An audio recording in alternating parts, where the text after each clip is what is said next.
Alright, what's up guys? My name is Zack, and today I am driving the 2026 Toyota RAV4 Woodland. Up front is a 2.5 liter inline 4 as well as a hybrid system, and down below is an eCVT. Now I am super excited to be driving this Woodland RAV4 for two reasons. First of all, the RAV4 is all new for the 2026 model year. I am down here in Arizona testing out all the different RAV4s. I've driven the GR, I've driven the XSE, and now the Woodland. So I'm excited to share my thoughts with the off-roady version of the RAV4 and see if it lives up to its 4Runner older brother. But if you'd like to submit your own vehicle and have it reviewed here on the channel, you can head on over to my website, zackpradel.com/submit. It's a quick and easy submission form. It takes under a minute to fill out, and I come out to you. And if you'd like to see all my videos weeks or sometimes months in advance, you can head on over to my Patreon for only $5 a month. But let's get back to that 2.5 liter inline 4 with the hybrid system.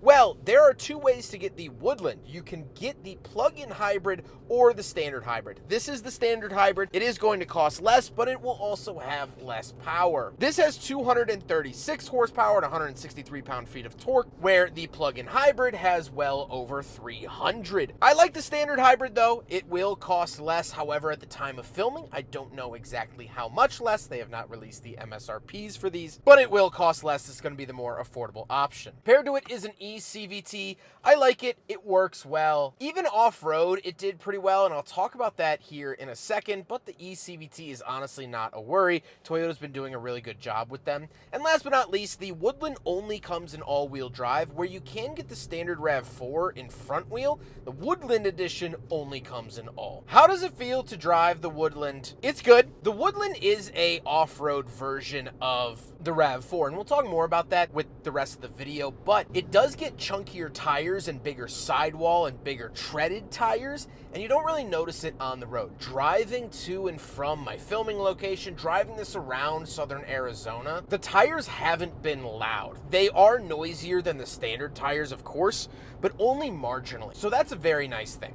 On the road, drives like a RAV4, it's fine. Off-road, which we were able to take this off-road, myself as well as my friend Chris, who runs the Topher, we took this on an off-road trail under the guidance of Toyota, and honestly, I was really impressed. We did some rock crawling, we did some modulation, we drove over a dried lake bed, and it handled itself very well. Is this a replacement for the 4Runner? No, of course not. It's not nearly as capable. It doesn't have lockers. It doesn't have a transfer case. It doesn't have high-low, all of that. But it will get you to that rugged trailhead that you might not be able to get to in your Camry or Corolla. I do a lot of hiking, shocking I know, and so I go to a lot of trailheads, and they're usually not as rocky as what we saw here today, so that's a nice thing. This is a soft off-roader, and the soft is a very big part of that sentence. So off-road, honestly, I was very impressed. With that stuff out of the way, let's talk about the interior. Well, in front of me, I have a completely digital gauge cluster.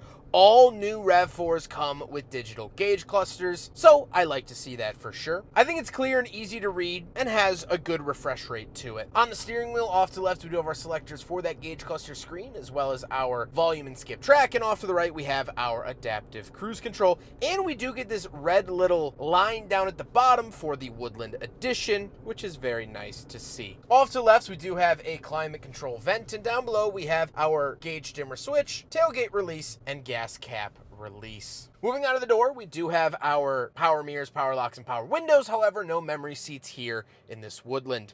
Moving into the center, we get our infotainment display. This does have wireless Apple CarPlay and Android Auto, and this is the new infotainment system from Toyota. I like it. It works well. It has a modern feel, modern touch. It does have a built-in dash camera on all trim levels, which is wonderful. However, it does have the climate controls mostly in the screen. There are physical temperature controls, but the screen gets everything else. And honestly, it's been okay. I don't love it. However, it hasn't really been super laggy, which is nice, and I've just learned to deal with it. It does also have a 360 camera and trail cameras, which have been very helpful in the off-roading that we did today.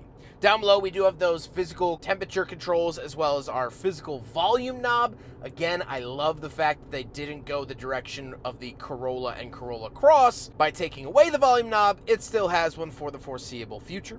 Down below, we have 2 climate control vents and the hazard switch. And then we have off to left our drive mode select for sport, eco, normal, and custom, as well as our EV mode. And off to the right, we have trail, snow, and normal modes. In the center of all of that, we do get a wireless charger, which is very nice. And down below, we have 45-watt USB-C chargers. I note this because in the plug-in hybrid, it actually goes down to a 15-watt charger. Kind of an interesting differentiation, but something of note. We have our camera view button, and off to the right, we have hill descent control and traction control off. We do get a cubby in the center, and we get our shifter in the middle. The shifter is different than the XSE that we tried. The XSE actually has a completely different shifter and shift mechanism, which I found to be interesting. And off to the right, we do have cup holders, so we will do a big friggin' bottle test here in the Rav4 Woodland. And although it fails here in the center cup holders, you could actually put them in a designated slot in the door, so it does in fact overall pass the big friggin' bottle test. Then we do have our parking brake and auto holding brake, and then we get the center console, 12-volt outlet and USB-C in there. However, you can remove the lid of the center console, flip it over, and you get a nice little tray, which I think was an interesting touch. We'll see how it holds up over the years. The seats are comfortable. They do have this sort of orange stitching on it, this orange reddish color. Same with the steering wheel, same with in front of the center console, so that's sort of the woodlandy style color. And they're nice. They are heated, however, they are not ventilated or memory, which can be found on upper trims. However, speaking of seats, we do have back seats, so let's go do a back seat review. All right, we're in the back of the 2026 Toyota RAV4 Woodland, and a couple of things to note. First of all, we do have 2 USB-C chargers, we do have 2 climate vents, and we do have a center console with 2 cup holders. I fit really, really well back here. I'm 5'11", not a small guy, and I fit really well in the back seat of all the RAV4s, the GR Sport, the XSE, the Limited, the LE, all of that. I fit well, so that's not really a concern. I'm a big guy, I would say bigger than most, and I fit pretty happily, so your kids, your nana, your dad, whoever's gonna ride back here is gonna fit well as well. Well, too. Electric Boogaloo. Oh, we do have a light back here. Happy to see it's LED. You'd be surprised at how many 2026 models don't even have LEDs. But nice little spot back here, and I like it quite a bit. Let's hop into the very back. We'll take a quick look at the trunk and cargo space, and then we'll talk about the looks. All right, around the back of the new RAV4. It is a power-operated tailgate, little button underneath the RAV4 logo. And then once we are back here, we get this really nice woodland mat. Love to see that. If you come over here, you actually do get a wall outlet. So on other trims, this is just a 12-volt outlet, but you get a standard wall outlet over here. That does mean that you don't get a 12-volt, but I think the wall outlet is way more useful. Coming down here, we do have a spare tire, which is very, very nice to see, especially going out on trails. And of course, we do have a privacy cover that folds out like so.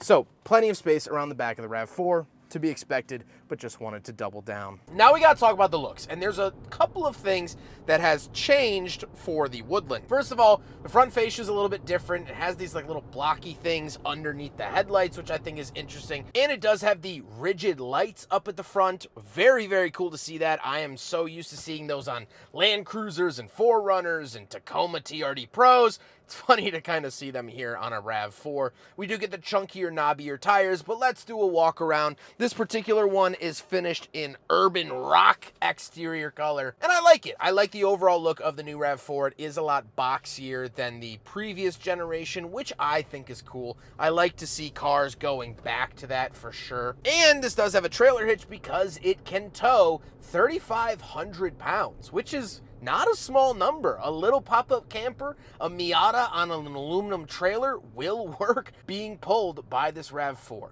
Very, very cool to see that tow rating. With all of that being said, let's get on to my final thoughts. What do I think driving the Toyota RAV4 Woodland off-road here in southern Arizona? Well, I've been a big fan. Here's the thing. Is it a baby 4Runner? No. Not really. Is it capable? Yes, for its segment of vehicle, it's pretty capable. It was doing some trails and some rock crawling that I wouldn't do in a standard vehicle. It has a little bit of underbody cladding, it has the right tires, and honestly, the biggest thing has been the traction control and the way that the vehicle distributes its all-wheel drive system. It's been very good. I think we slipped a tire 2 or 3 times all day. If you are a hardcore off-roader, every weekend you're out there on the trails, do not buy this car. But if you work a 9-to-5 office job and you're only able to go out hiking a couple times a year, 1 or 2 times, you take a road trip from Chicago to Colorado every summer, you want to do a little bit of off-roading, you need to get to that mountain bike trail or that hiking trail, this is a great car for you. Not because of what it can do on the trail, but because of what it does off of the trail. When it's off the trail, this gets a combined 39 miles to the gallon, 41 miles to the gallon in the city, 41. So every single day when you're commuting to your job or going to school or just driving Uber or Lyft or whatever it might be, you're gonna get 40 miles to the gallon. And then when you are ready to do your hiking trip or your mountain bike excursion with all of your college buddies, then you can throw this thing into trail mode, use the trail cameras, and do some off-roading to get to the spot, but you don't have to pay for that every other day of the week. Driving the 4Runner, as much as I love the 4Runner, I really, really do, you're gonna pay at the pump.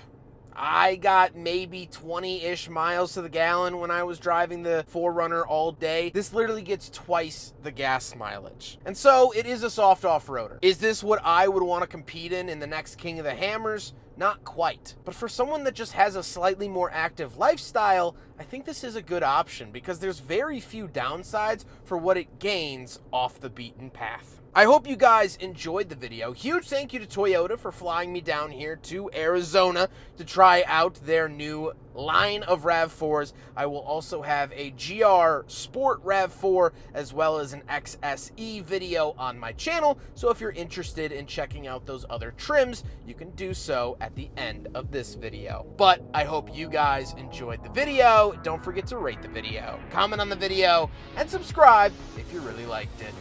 Take care, guys.